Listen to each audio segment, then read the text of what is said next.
तो हम मेष लगन के विभिन्न भाव में विभिन्न युतियों के परिणामों की बात कर रहे थे। इस वीडियो में एक और नई युति के बारे में हम बात करने वाले हैं, जहां हम समझेंगे बुध और केतु का युति अगर मेष लगन के प्रथम भाव में बन रहा हो तो ये युति का आपको किस प्रकार का रिजल्ट देखने को मिलेगा।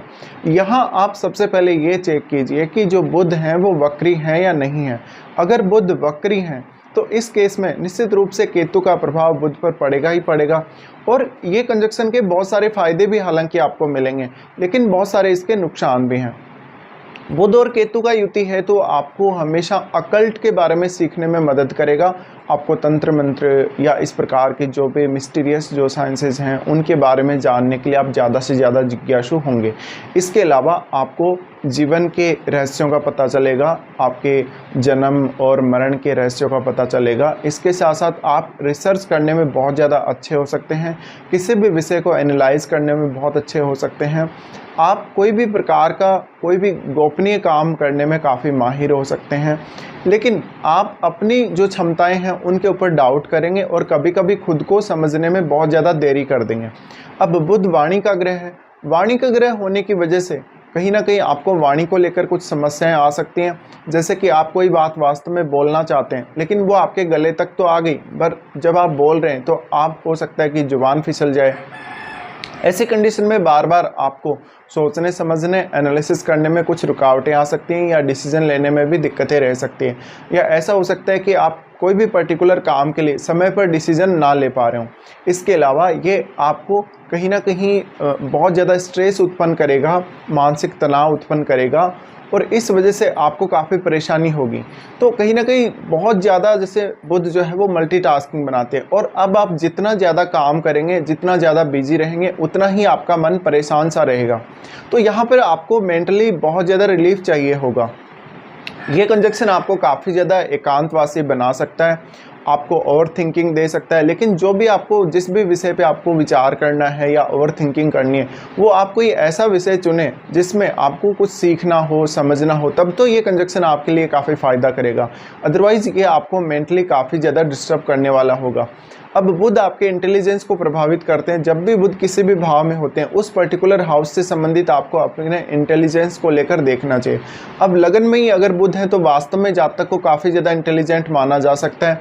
उसको ये पता रहता है कि किसको कैसे बात करनी है, किसके साथ कैसे व्यवहार करना है, या उसको बिजनेस आइडियाज़ हो सकते हैं बहुत सारे। लेकिन इन मामलों में अब क्योंकि केतु का प्रभाव बुध पर है और केतु उसके पास अपना खुद का जो है माइंड नहीं है, इस वजह से हो सकता है कि आपको निर्णय लेने में परेशानी आए और आपको सही प्रकार से सोचने समझने में बहुत ज़्यादा दिक्कतें आएँ। इसके अलावा अगर आप कोई भी बिज़नेस करते हैं या बुध से संबंधित कोई भी प्रोफेशन चुनते हैं तो आपको काफ़ी सारी दिक्कतें आ सकती हैं।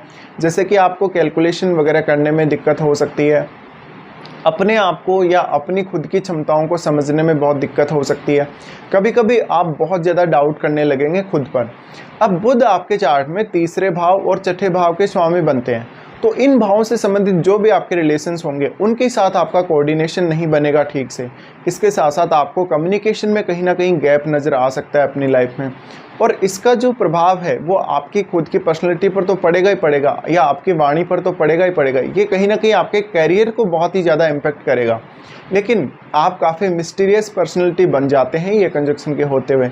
आप कितना भी अनंत तक आप सोच सकते हैं, आप बहुत ज़्यादा डीप जा सकते हैं किसी भी विषय को लेकर। लेकिन यहाँ पर आपके लिए बहुत ज़्यादा कोई भी ऐसा कठिन विषय अगर आपके सामने हो तो उसमें आपको दिक्कतें आएंगी। अब बुध अगर केतु के साथ है तो आपके माइंड में बहुत ज़्यादा कन्फ्यूजन भी पैदा करेगा। तो आपके सामने कभी कभी ऐसा होगा जब किसी भी एक विषय पर सोचने के लिए दो प्रकार के विचार अवेलेबल हैं, या हम ये भी बोल सकते हैं कि एक ही सिक्के के जैसे दो पहलू होते हैं। आप दोनों पहलुओं पर एक साथ विचार नहीं कर सकेंगे, या कहीं ना कहीं आप अपने आप को सही प्रकार से रिप्रेजेंट नहीं कर सकेंगे किसी भी विषय को लेकर। तो यहाँ इस प्रकार की कुछ आपको दिक्कतें आएंगी। अब ये थर्ड हाउस के स्वामी होने की वजह से आपको अपने भाई बहनों, पड़ोसियों, रिश्तेदारों या अन्य जो भी आपके रिलेटिव्स हैं या जो भी आपके कॉन्टेक्ट में जो लोग हैं जो कि आपके निकटतम रिलेटिव हैं, उनके साथ आपको काफ़ी ज़्यादा कम्युनिकेशन गैप नज़र आ सकता है, दिक्कतें नज़र आ सकती हैं। उनके साथ कन्वर्सेशन में, बातचीत के आदान प्रदान में आपको काफ़ी ज़्यादा दिक्कतें रही होंगी। इसके अलावा आप अपने शॉर्ट प्लानिंग करने के लिए, यानी जो भी आप छोटी यात्राएं करेंगे, शॉर्ट टूर जो भी आप करेंगे, उसके लिए प्लानिंग कर रहे हैं तो वो प्लानिंग्स काफ़ी गलत हो सकती हैं। आपको एक्स्ट्रा एफर्ट लगाने पड़ सकते हैं।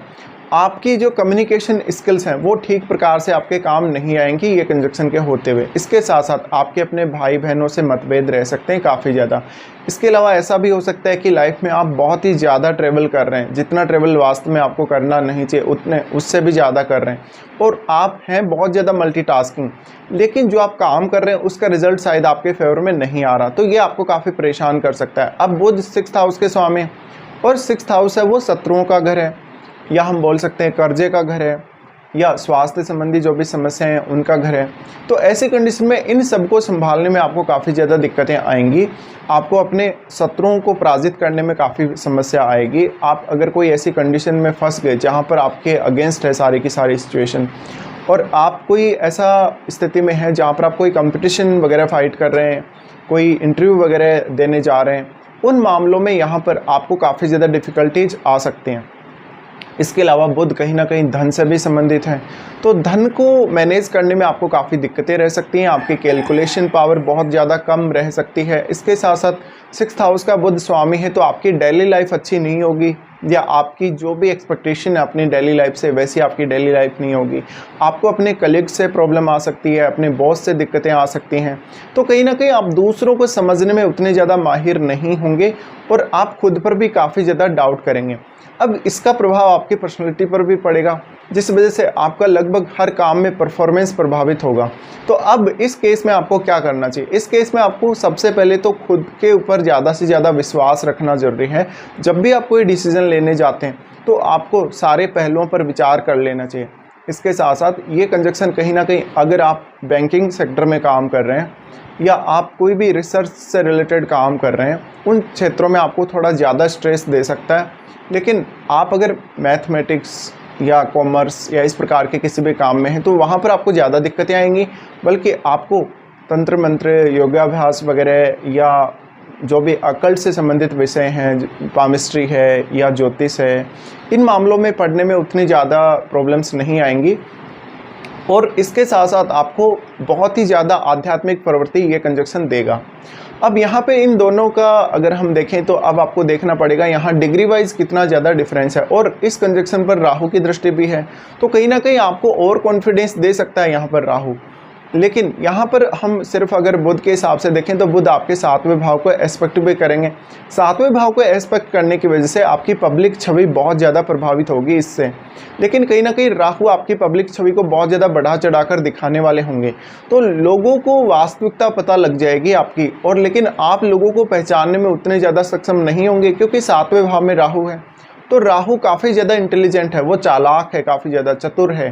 तो ऐसे में आप दूसरों को समझने में उतने माहिर नहीं होंगे जितना लोग आपके बारे में जल्दी आइडिया लगा लेंगे। तो यहाँ पर एक ये आपको मेजर इशू आ सकता है कभी कभी कि लोग आपका फ़ायदा उठा रहे हों। इसके साथ साथ जीवन साथी के साथ आपको काफ़ी ज़्यादा कम्युनिकेशन गैप देखने को मिल सकता है इस कंजक्शन के होते हुए।